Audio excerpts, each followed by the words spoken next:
Welcome to Penrose Learning, where we make understanding easy. You begin by preparing your iPad so Gemini runs smoothly. Update iPad OS and free at least 1 GB. This prevents slowdowns and failed installs. Sign into your Google account and enable two-factor authentication to secure access. Once done, install the Gemini app or open it in Chrome or Safari. Grant microphone and camera permissions if you plan to use voice or image features. Make sure notifications are allowed so responses arrive promptly, and you can continue to the next setup steps without interruption.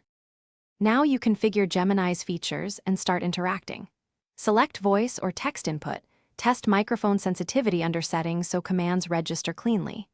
Upload images or paste screenshots to give context and label what you want. Describe the area of interest or objective. Adjust model settings like tone and response length to match concise answers or detailed explanations. Use clear, stepwise prompts.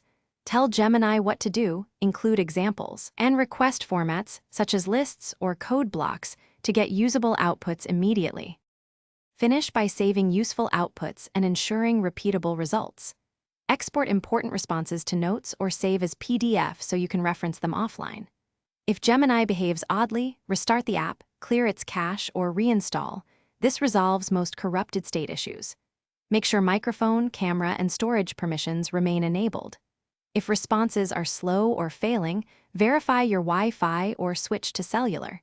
Network issues are the common culprit. Lastly, if a specific prompt misfires, rephrase concisely and try again. Thanks for watching. If this was helpful, leave a like and consider subscribing. See you next time.